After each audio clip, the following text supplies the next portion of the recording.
Mga troops, ang sagot po ay hindi. Mali po yun.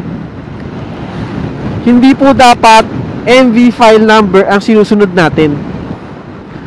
Ang dapat pong sinusunod natin pag po tayo magpaparehistro ng motor at ang gamit natin is MV file number,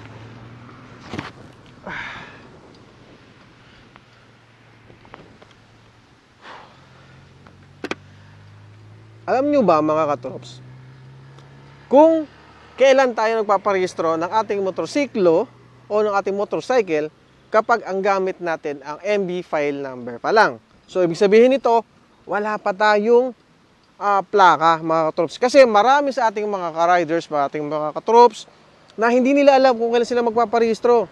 Yung bang katulad nung nasa last number ng MB file nila o yung ganito.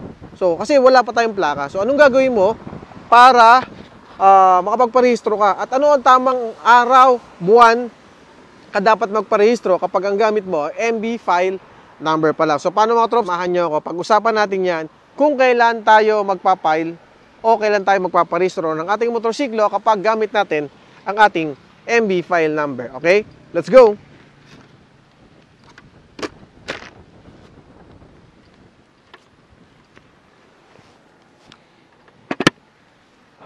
So, let's go! Simulan natin ang kwentuhan kung paano ang dapat natin gawin o kung kailan tayo dapat magparehistro kapag gamit natin ang ating MV file number. Siyempre, marami sa ating mga kasama nang hindi nakakalam din yan or nagtatanong sa isang page kung kailan ba tayo magpaparehistro ng ating motorcycle. Okay? So, let's go!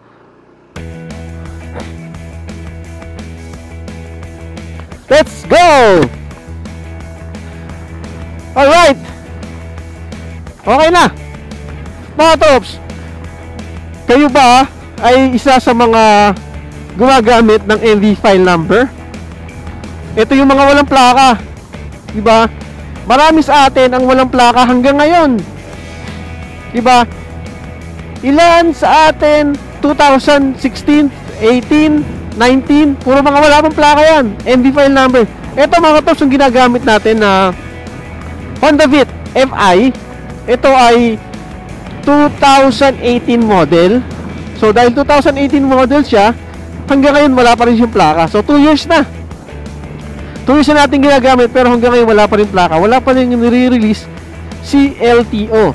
Ang sabi ni LTO is wala pa daw. So antay-antay pa. Pero yung ngayon mga katrops, yung 2021, alam ko, meron na dumarating na plaka. So yung mga katrops, pero shoutout muna tayo sa Kalamba and Laguna Vlogger.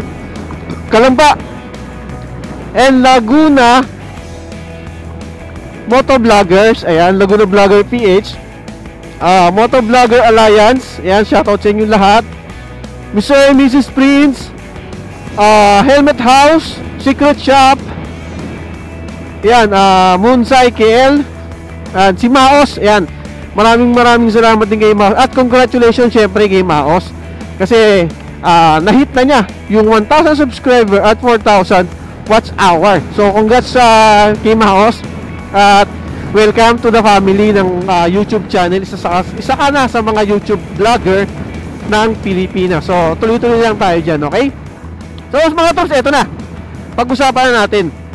Kasi marami sa atin na nagtataka kung kailan sila magpa-file o kailan sila magpaparehistro ng kanilang motorsiklo. Hindi na siguro motorsiklo, pati 4-wheels. Pero pag-usapan lang natin is yung motorsiklo. Ganito mga troops. Nakalagay doon sa MV file number natin. MV file number, di ba may nakalagay doon 04-ganto na meron siyang 11 digit. May nakalagay sa dulo doon. Tama ba yun na yung gamitin natin? Yung pinaka last digit doon, halimbawa is 1, 2, 3, 4, 5, 6, 8, 9. So, ibig sabihin ba, 9 yung kukunin nating number para makapag-parehistro tayo ng motorsiklo? Ibig sabihin, yung 9 ay August. Diba? Tama ba na August tayo magparehistro? Kasi yun ang nakalagay sa MV file number natin, mga katroops. Mga troops, ang sagot po ay hindi. Mali po yun. Hindi po dapat MV file number ang sinusunod natin. Ang dapat pong sinusunod natin pag po tayo magpaparehistro ng motor at ang gamit natin as MV file number ay kung kailan tayo unang nagparehistro.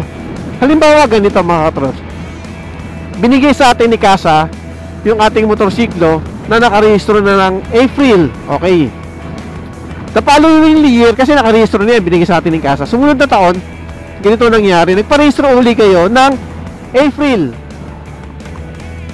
So dahil April na kayo nagparehistro at yun na nakalagay sa OR ninyo mga katroops, tuloy-tuloy na yan.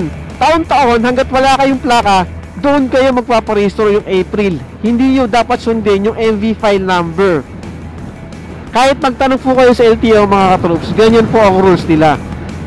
So sa madaling salita, kung ano po ang ginamit natin sa ORCR natin o yung sa CR natin, hindi, kung ano ang ginamit natin sa OR natin at kung ano ang nakalagay sa OR natin, kung anong buwan po yun, doon tayo magpaparehistro ng ating sasakyan, so ng ating motorsiklo. Kaya mga katroops, lagi nyo tandaan para hindi po kayo ma-delay o hindi po kayo magkaroon ng penalty o hindi po kayo maging unregistered o hindi po maging tayo na paso ang ating rehistro, kailangan po ma-check ninyo kung kailan at anong date nakalagay, anong buwan nakalagay yung ating OR. Kasi napaka-importante po niyan, kasi doon yung makikita at doon kayo magbe-base kung kailan tayo magpaparehistro ng ating motorsiklo. So yan mga troops, napakasimple lang ang pinag-usapan natin kung kailan tayo dapat magparehistro ng ating motorsiklo kapag gamit natin ang MV file number natin at wala pa tayong plaka. Malinaw po yan na ito po ay ginagamit natin kapag wala lang tayong plaka. Pero kapag meron na po tayong plaka, syempre ang susundin natin kung ano yung nasa last digit ng ating plaka. Okay? Tsaka ngayon mga troops, wala na ring sticker ini-issue ang LTO, kasi dati tandaan nyo may sticker pa yan. Ngayon po wala na. So meron silang ginagawa na iba ngayon na barcode ba, hologram o ano man yun. So yun ang ginagamit nila ngayon. So di ba, inuulit ko mga troops, kung ano po ang nakalagay sa ating OR, yun po ang gagamitin natin na buwan kung kailan tayo dapat magparehistro ng ating motorcycle. Di ba? So paano mga troops? Maraming salamat sa pagsuporta kay Papa Henry. Shoutout sa lahat uli ng mga subscriber natin. Sana nakatulong ulit itong video na to. Napaka-iksi na itong video na to. Sana makatulong sa inyo, kasi alam ko marami din nagtatanong. Then, kung may mga tanong pa kayo tungkol sa pag-rehistro ng motor, pagpapalipat ng motor, change color, please comment lang. Please comment down below. Pipilitin po natin na gawa ng video yan para makatulong tayo ng marami sa inyo. Okay? So, wag nyo kakalimutan, syempre, hit the bell button and subscribe, syempre, para maging update kayo sa mga ginagawa nating video regarding sa mga LTO rules, registration, etc.